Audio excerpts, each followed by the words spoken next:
You ever wonder why we're here?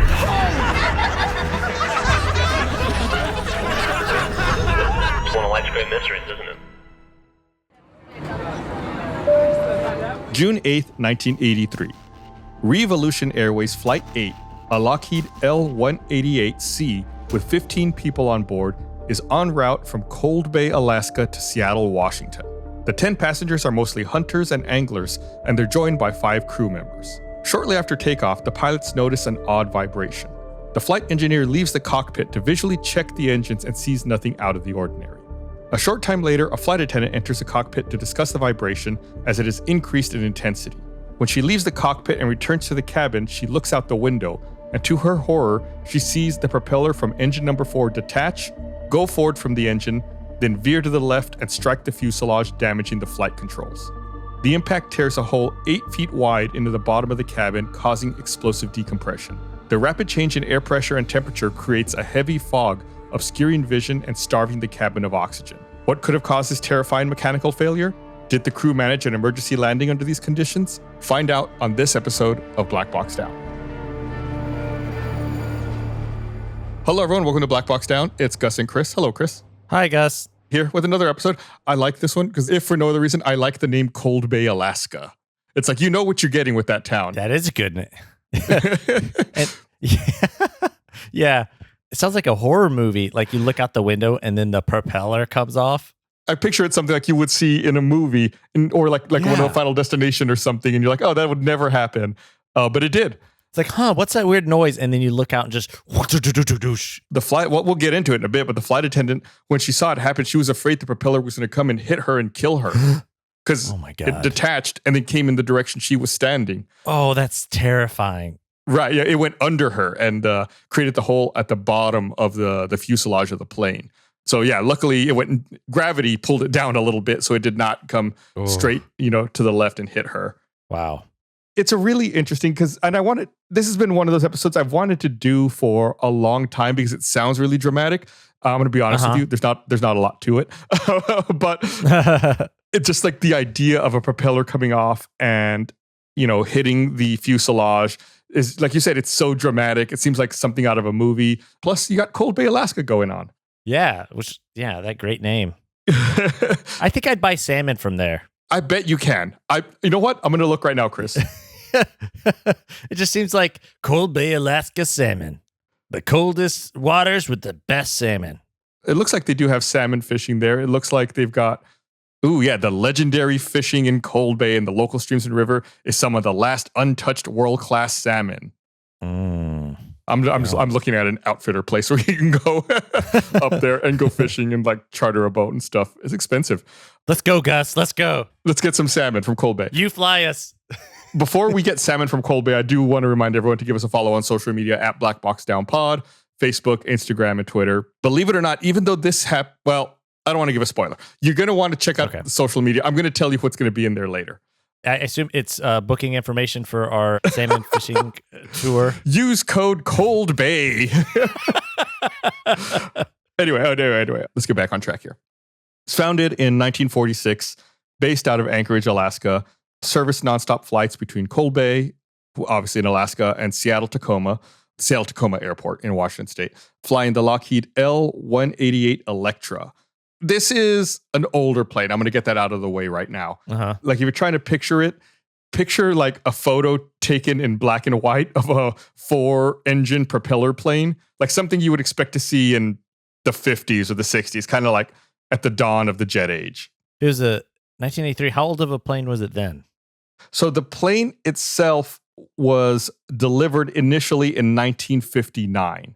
So it was like 24. Am I doing that math right? 24 years old at that point.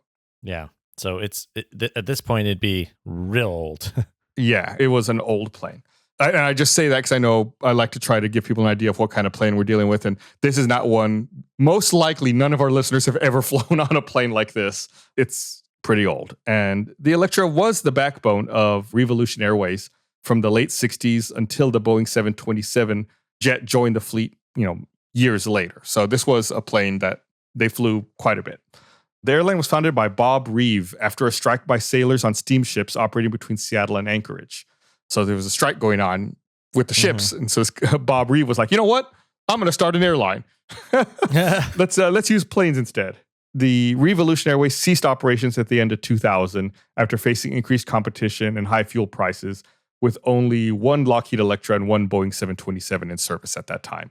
They were around for quite a bit between 1946 and 2000. That's 54 years. That's a long run for an airline, especially like one that's so niche as this one. I bet they ran a lot of salmon. I bet they made a lot of money flying salmon out of Cold Bay.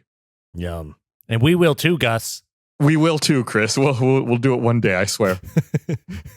So this particular flight, Revolution Airways Flight 8, was crewed by Captain James Gibson, who was 54 years old, had 5,700 hours flying experience flying Electras, 39-year-old First Officer Gary Lintner, and 45-year-old flight engineer Gerald Moose Lauren. Well, it's an older plane, so they had 3 people in the cockpit. They needed an engineer as well.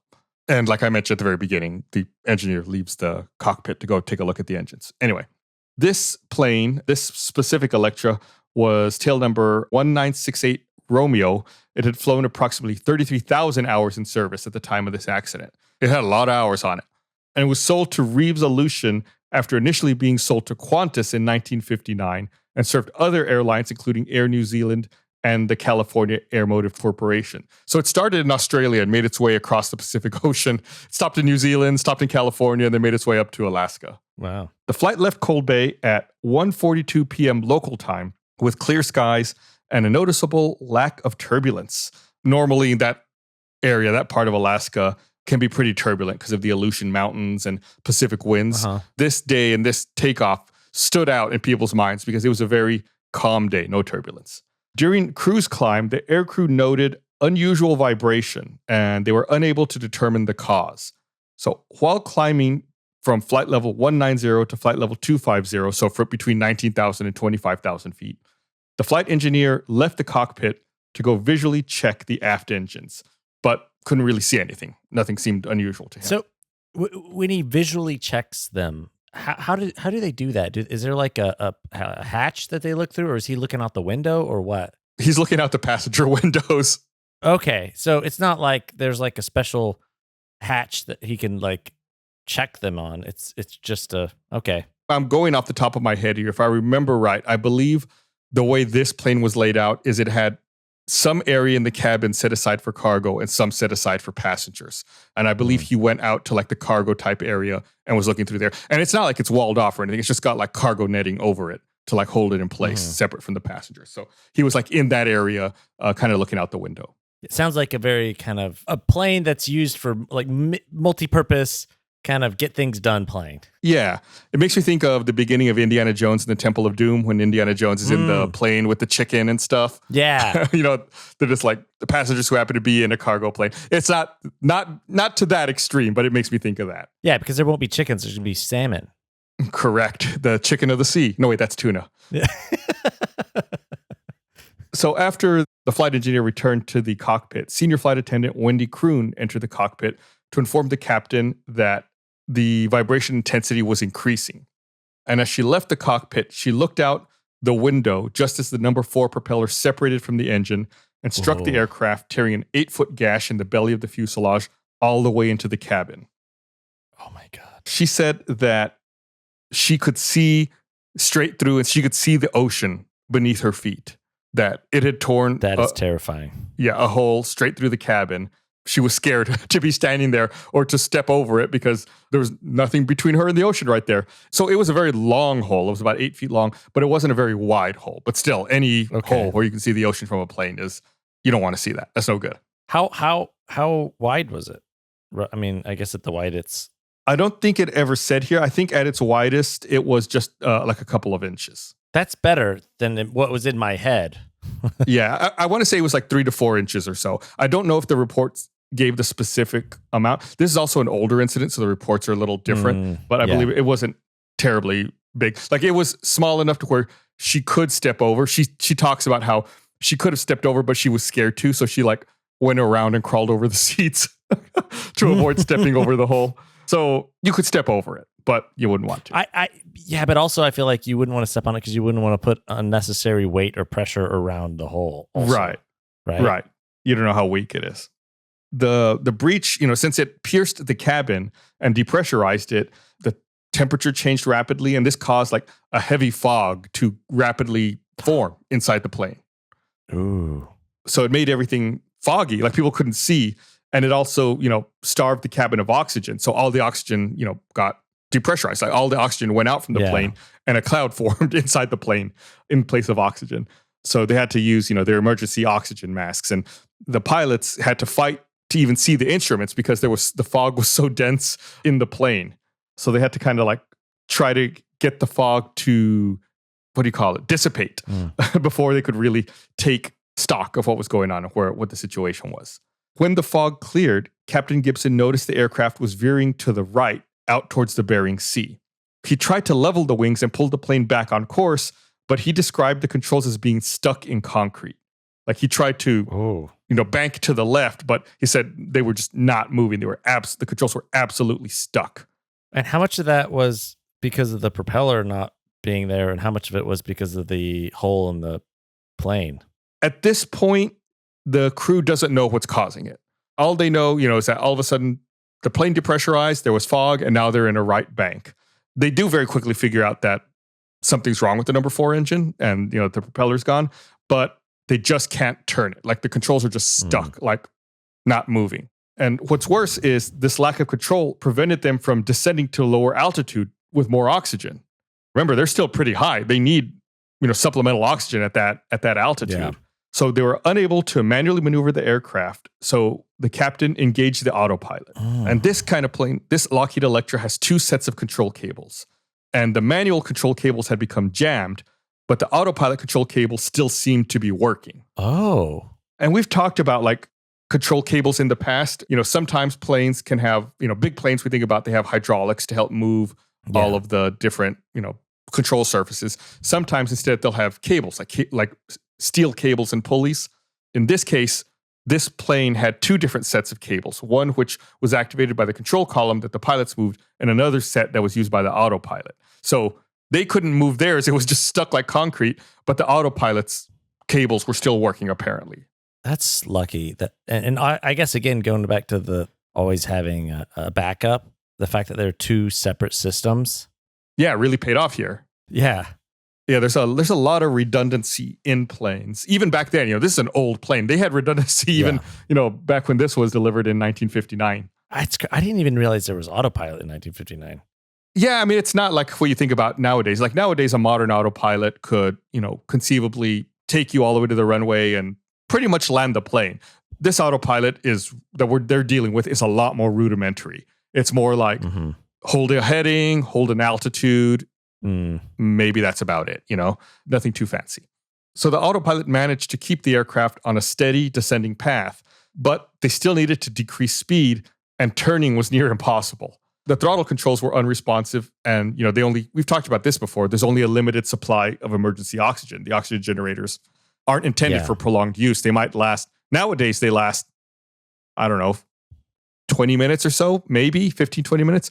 But I don't know what kind of oxygen generators they used back then in 1983. So, eventually they do manage to reach 10,000 feet where oxygen levels are more acceptable. So they don't have to, they can check that off the list. They don't have to worry about that anymore. Good. They've got the oxygen covered.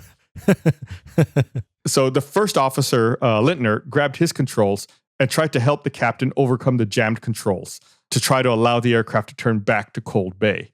So they're working together. They were able to kind of slowly, manually override it and force it to make the turns they needed. And like I mentioned, the autopilot couldn't land the plane, and the manual controls kind of lacked precision. So they don't know, they can only turn very shallowly. They don't have the fine control they need to land the plane. Is it really difficult even to make maneuvers because it's like takes a lot of like strength to push and pull and It takes a lot of strength, and the banks are really shallow. Like it can't turn very sharply. Just like very slow banking turns. So, every little thing takes a long time to get done. So, they start trying to figure out what their options are. They thought, maybe they should ditch into the ocean in Crystal Bay. But the conditions were kind of volatile, and they were on the radio with a mechanic on the ground back in Cold Bay. And he says he tried to convince them, do not ditch in the ocean. Like, get back to the airport. Because at the airport, and they knew at the time, like, there's emergency vehicles there. If people are hurt, they can be taken care of right away. If they ditch in the ocean, they got to get boats out there, got to try to find them. Yeah. And it'd be cold, real cold, because, namesake. Luckily for them, it's June, but it is still a cold bay. Yeah, exactly. Best salmon in the world. So, they considered what their options were, and the runway at Cold, their engines, they were going too fast. Their engines were stuck at a high thrust, high engine output, high RPM. So they didn't think they could land at Cold Bay because the runway was too short. So they, were looked at other airports in the area, and ultimately they decided they should, turn back and try to go all the way back to Anchorage, which from where the incident happened, they had to fly 4 hours to get to Anchorage. Oh my goodness. So yeah, they turn around and start making their way to Anchorage, which it's not just a matter of flying the 4 hours to Anchorage. It's also dangerous because there's mountains in the area.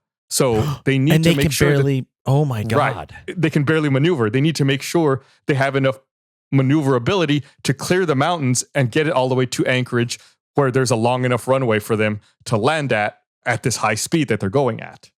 So, and that was the best option, is Anchorage 4 hours away. That just seems 4 hours crazy. away. But I guess Alaska, there's not a lot of airports, especially probably in 83? Right. Especially like one that's got a long runway and that has adequate, emergency services. Yeah, this is scary. This episode of Black Box Down is sponsored by BetterHelp. Getting to know yourself can be a lifelong process. I think a lot of us can remember feeling like you had everything figured out early in life, like 18 or 20 years old, only to later look back, feel like you actually knew nothing about yourself at that time. That feeling doesn't only come up in early adulthood because we're constantly growing and changing throughout our entire lives. Therapy can be a great tool for gaining a deeper understanding of yourself, no matter what stage of life you're in. Sometimes we don't know what we want or why we react the way we do until we talk through things. Therapy can be a great tool for learning positive coping skills, learning how to set boundaries, and empowering you to be the best version of yourself.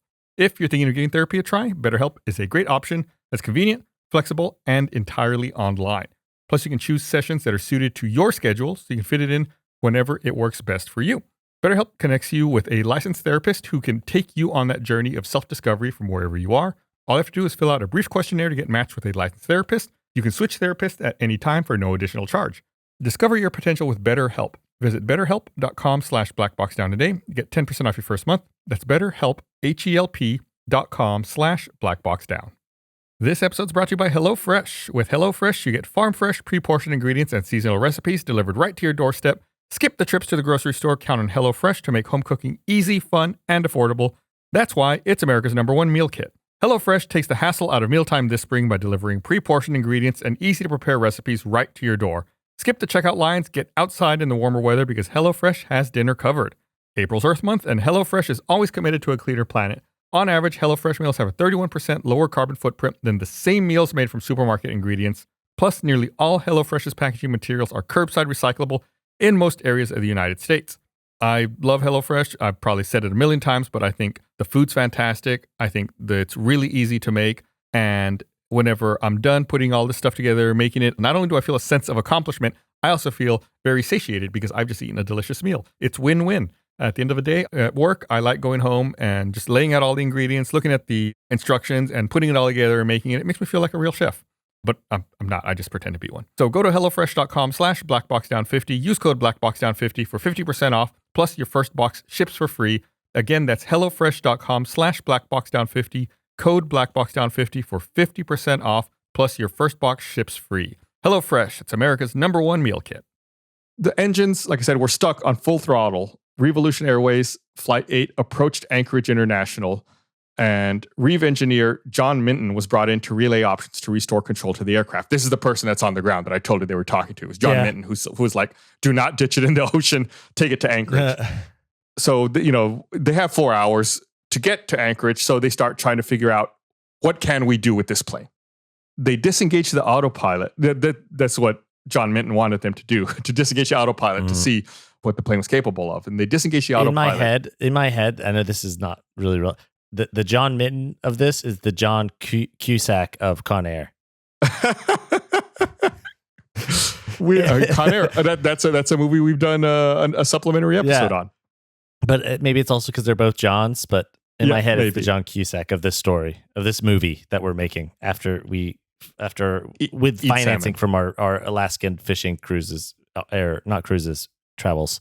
Anyway, go on. So John Minton convinced them to, disengage the autopilot, and the crew noticed they had regained some manual control, and that both pilots working together could turn the plane and pull the nose up for a landing. So that's good. The downside is they still had no throttle control. That's crazy. It's just that's why it makes it seem like a movie. It's like it's just stuck in fast. Not just fast. It's like it's stuck all the way, right? Full throttle. It's like Speed. Yeah, that's what I was going to say. It's kind of like Speed meets Con Air. Yeah. They try to brainstorm ideas for how can they slow down as much as possible to try to make this landing. So they know the number 4 engine. So if you're sitting in the plane, the number 1 engine is the one furthest to your left, furthest away from the fuselage. The number 2 is on the left, but closer to the fuselage. Number 3 is on the right, close to the fuselage. And number 4 is on the right, but the one furthest away. So that's the one that lost the propeller, the number 4, the one on the far right. So they decide, hey, maybe we can shut down another engine, and that'll slow us down. We can still fly with 2 engines. We just have to shut down another engine. And help maybe balance it out? Yeah, right. So pop quiz hot shot. You've lost number 4 engine. Which engine do you think you would shut down? Number 1 on the far left? Right, that's what you think. Wrong. Lucky for them, they're talking to John Minton, who knows his stuff. And he knows if you shut down the number 1 engine, the number 1 engine runs the hydraulic system. So if you shut that down, then you lose all your hydraulics and you lose your brakes and you lose everything. So you can't shut number 1 down. You have to shut number 2 down. So now asymmetric, a little asymmetric. But they were already dealing with that. It's not too bad. Number 1 and number 3 are working. There's still one on each side. It's not terrible. And who's the main pilot? What's the name of the main pilot? Or I guess in this case, it would be probably Nicolas Cage. It was James Gibson. James Gibson. Okay. Nicolas Cage from Con Air. They're coming into land in Anchorage, and they are approaching at about 170 knots, which is 50 knots faster than usual. So this is really, really fast. How much were they able to slow down by cutting off one of the engines? It was not a ton. It dropped the speed dropped a little bit. There's no recording of it. You also have to remember back then, this is an older plane. The flight data recorder was one of those metal foil ones. There's not a lot of precision in it. So they don't know exactly. They're coming into land, 50 knots faster than usual, lower the landing gear, but the captain doesn't like it. He calls for a go around. What do you mean? They raise the landing gear and take off again. He didn't like it. What do you not like about it? Nicolas Cage being all... Yeah, I think he thought that they were still coming in a little too high and too fast, and he didn't think they were going to be able to stop in time. Okay. Because at the end, to raise the stakes in true Hollywood fashion, at the end of the runway, there's a bunch of houses. Oh my God. So if they run off the end of the runway, they're going to collide into a neighborhood. So they need to make sure no matter what, that they stop on the airport on the runway. And I bet that's where his daughter is. So Captain Gibson says, I gotta get my daughter. Says, no, we're not going to land. I gotta get the bunny to my daughter. Chris, you're too good at that. They go around and they make a second attempt. On this second attempt, Captain Gibson decides to start his approach from only 800 feet above the ground. That's real low, right? That's real low. That way, the plane's speed won't increase as it descends. Because you think about it, if you start descending, your speed will increase. They can't pull the throttle back. So if he starts low, he doesn't have to go down very far. So there's not a bunch of speed generated. Okay. He also realizes that once they touch down, that they're going to have to kill the engines as well to try to help slowing down so that they don't go off the end of the runway. They just turn off the ignition, I guess, equivalently, because otherwise it's going to keep pushing them, huh? Right. But the problem is that killing the engines will also stop all of the lift on the wings. This plane is designed so that the wind being pushed back from the propellers goes over the wings and helps provide the lift that it needs to fly. So if they kill the engines, there's not going to be any more lift, and they're not going to be able to take back off again. So if they go through with this and they touch down and they kill the engines, they're committed to it. There is no going around for a third time. In the first go round, did they actually touch down? No, they got low. Okay, so it's man, this is great. So many stakes. So much stakes. And also remember, like I said earlier, if you turn off the number one engine, that kills all the hydraulics. So then they'll lose directional control, and they'll also lose the hydraulic brakes to the plane. Oh my God. So they can't they're basically, they land and they just have to hope they landed good. Right. So the plan is they're going to land, and once they touch down, they're going to kill the engines and then deploy the emergency brakes. And hopefully, the plane will slow down and they won't go off the end of the runway. In our movie version, one of the hunters, John Malkovich, has a feud with the pilot. Nicolas Cage, and is trying to kill him. Just to set the. It's just like a subplot. Yeah, it's a subplot, but it still adds added drama. Maybe, they have a feud going on. In the movie version, the pilot and John Malkovich's brother flew in the war together, and John Malkovich blames the pilot for his brother not coming back. Yes, and so something like that. Okay, so they touch down and they execute their plan. They kill the engines and deploy the emergency brakes. But the problem is, under the pressure of the speed they were going, remember, they're going really fast, the brakes burst into flames. Oh my God. They land, the brakes catch fire. One of the tires bursts because of this. Oh my God. Where are the brakes located? Like in the plane? Like, are they near the tires or like? Yeah.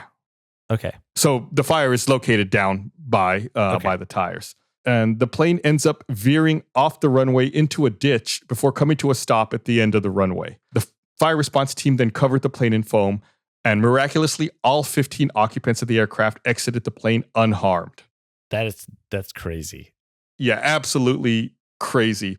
The first officer in an interview, he says, they did all this, they pulled the emergency brakes catch fire, and he said he could see that ditch off the side of the runway, and he just said oh, we're going in the ditch.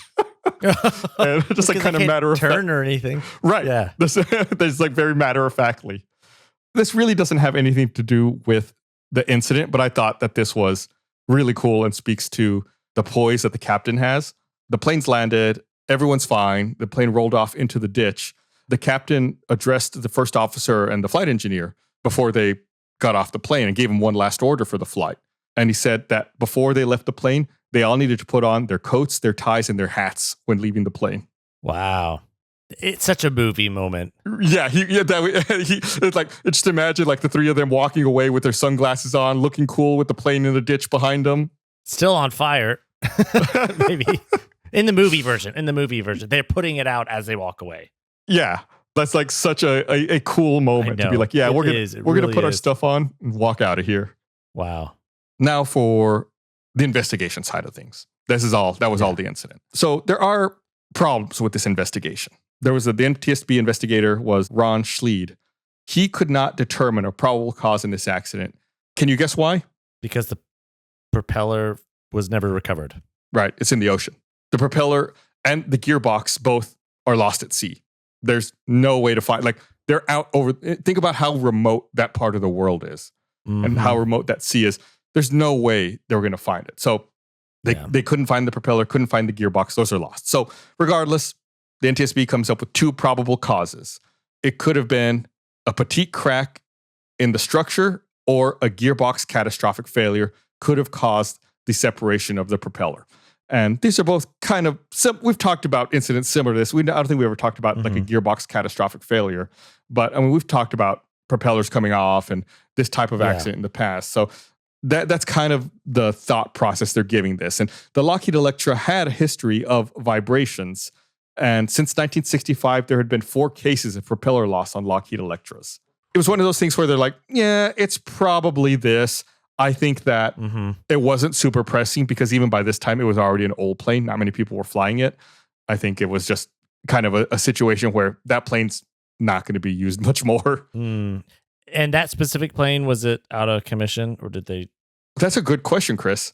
That plane still flies to this day. Oh my God. Really? Yeah, it was, this is kind of the end of the episode. I'll skip ahead. We said Reeves folded in 2000 and the plane was unregistered in 2001 and was exported to Canada where it was used as a firefighting plane.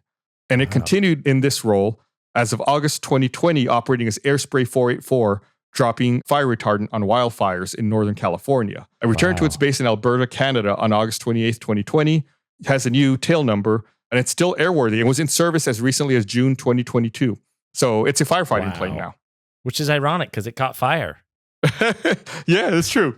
But it knows more about fire. I think the big question mark, and this one they were able to answer, was what happened to the controls? Oh, yeah. Why were the pilots not able to move the controls, but the autopilot could? What happened was when the number 4 propeller came out and caused that gash on the underside of the plane, it damaged the whole floor structure, which caused the whole plane to kind of shift a little bit, and it caused those control cables to get pinched amongst the metal so that they couldn't be moved. That's why they were stuck, and it was like concrete. Oh. However, the autopilot, to move its cables, it used hydraulics. So hydraulics are stronger than human muscle. So the hydraulics in the autopilot was able to overcome that pinching. Oh. So it was using the same cables, but it's just hydraulics. Okay. It was a different set of cables, but they were also pinched. The cables ran parallel to each other. Okay. So all the cables were pinched. Correct. There was also that other wrinkle where over time, the pilots realized that they were able to move the controls a little bit too towards the end. That's what gave them like enough movement to be able to land the plane. It turns out that them constantly trying to push the controls and constantly trying to, maneuver them made the control cables act kind of like a saw, and they cut channels in the metal that was pinching them. So by moving them back and forth over and over, they were able to cut small grooves into the metal that was pinching the cables and was able to give them a little bit of control. So that helped. It wasn't like slicing cable. Okay. It could be bad. Do it too much, right? And then your cables fall apart or the plane, the structure falls apart even further. They didn't know what was going on, but they managed to cut a little bit into the metal, regain a little bit of control. Wow. Captain Gibson was honored for this successful landing by meeting with President Ronald Reagan in the White House. Airline Pilots Association also honored Captain Gibson, First Officer Gary Lintner, and Flight Engineer Gerald Moose Lauren later in 1983 with its Superior Airmanship Award. Oh, and I forgot to say, the thing I kind of mentioned earlier at the beginning of the episode is, despite the fact this was in 1983, there's video footage of this plane coming in, making the landing. There's footage of the aborted number 1 landing and then the successful number 2 landing. The local news found out what was going on and they sent a news crew out there. Remember, they had 4 hours to get there. Yeah. So there is broadcast news footage of this happening. Granted, it's not great quality, but it exists, and I'll link it in our social media. Captain Gibson actually flew with Reeve for 6 more years before retiring, and he eventually passed away in 2010. I think he was like 81 at that time. That's awesome. Just them like working together and like... Yeah, and the first officer also kept flying. He retired eventually in 1996. And the interesting footnote about this incident is the flight engineer, Gerald Moose Lauren. 2 years after the flight, he married that flight attendant, Wendy Kroon. What? Such a movie. The one who looked out and saw the propeller and everything. She ended up getting married. Now we got a love story in this thing, Gus. So presumably when he went out to look at the engines, she was out there looking with him as well, at the engines. And then he went back into the cockpit, and then she came in later, and they ended up getting married 2 years after that. This is such a movie. Wait, so who's that? Should that be like Steve Buscemi? Is that who? Or that's not exactly a 1-to-1. I know. I'm just. You're going with real Con Air casting. Or Danny Trejo. Or we got Dave Chappelle or Ving Rhames. Great cast in this movie of ours. Great cast. Amazing cast. Yeah. So that's why you see there's a lot going on here. Even though I knew this would be a shorter episode. It's a very straightforward incident, but I just think the stakes were so high. It's so dramatic, and there's so many interesting little things going on within this incident. In the movie version, our John Cusack was, how the investigation figured out what was going on like after the fact? They figured it out while the plane's flying, still in the air. So that's like our on the ground subplot, just to round it out. And maybe John Malkovich is responsible in some way. I don't know. You know how they never found out the real reason why the propeller fell off? Yeah. In the movie version, maybe it was John Malkovich. Like by accident or on purpose? Like he was walking by and he just kind of like hits the propeller out of frustration before the flight, and it like loosens it or something like that. Yeah. Well, that's like we'll figure that out when we get further along in the screenplay. Yeah, we'll get to that like on the second treatment. All right, well, that's it for Revolution 8. I love this one. Everyone lives, but it's like super high stakes and so much drama going on. It's got everything, including a very happy ending for everyone, especially for the flight engineer and the flight attendant. Yeah. That's great. Yeah, like I said, don't forget to check out social media at Black Box Down Pod, Facebook, Instagram, Twitter. I will find a way to link that video. I've watched that video. I'll link it or post it on our socials. That way you can see it as well. Do they have any just pictures of the plane afterwards, like the gash in the whole in the plane? When I was looking into it the other day, I don't remember seeing any. I'll look again and see if I can find some. If I can find some, that's definitely the kind of thing I would post. I don't know if there are any, though. I'll do some digging around. I'll see what I can find, Chris. One last note before we go. Make a bit of an announcement. Let everyone know. After 3 amazing years of doing Black Box Down, we're deciding to sunset the show. We're going to be putting the show on hiatus here in a couple of months. We're going to run through this current batch of episodes we're in and our supplementary content. Our current plan would have us ending at the end of June. June 28th would be when our last episode comes out. It's always weird voluntarily choosing to end something. I feel like we've done a lot of great episodes, but I don't want to get to a point where we're rehashing stuff or not doing ones that we're really passionate about. Right? You know what I mean, right? Like I want to make sure we're excited and doing something new all the time. Well, you want to end it the best way. Yeah. Right. And on hiatus, it's like the word where it's like, if there are things that come up and we want to talk about them or cover them, maybe coming back at some point doing other things or special things we want to talk about, but like, you want to end things the right way, not just continue on forever. Yeah, we have a huge list of a bunch of different accidents and incidents we want to cover. And I think even through the 3 years we've done, I think maybe we did half of them, but I feel like we did the best half. You know what I mean? Like we've been selective about all of them. That's kind of why we did Revolution 8 this week. It's not an episode I think that we would have done. We didn't do it initially because it's kind of a short one, right? It's like very straightforward. There is a lot of interesting elements to it, which is why I really wanted to make sure we did this one before we go on hiatus and before we put this podcast to bed. And also, we both individually, you and I both also have other podcasts that we're working on as well. Well, currently we have Tales from the Stinky Dragon, which is released weekly. It's a Dungeons and Dragons podcast. You can listen to us there. But we also have other projects that we want to work on that we're hoping to announce and begin releasing kind of in the near future as well. Yeah. This is not our last episode. Like I said, we'll be done June 28th, end of June. Just want to give you a heads up that way you know that it's coming. I hope you're excited for our upcoming episodes. Yeah. And thank you to everyone who supports us and hope you continue to support us with our new projects. Yeah. All right. We'll be back next week. Like our screenplay in our Alaskan fish tour. All right. Bye. Bye.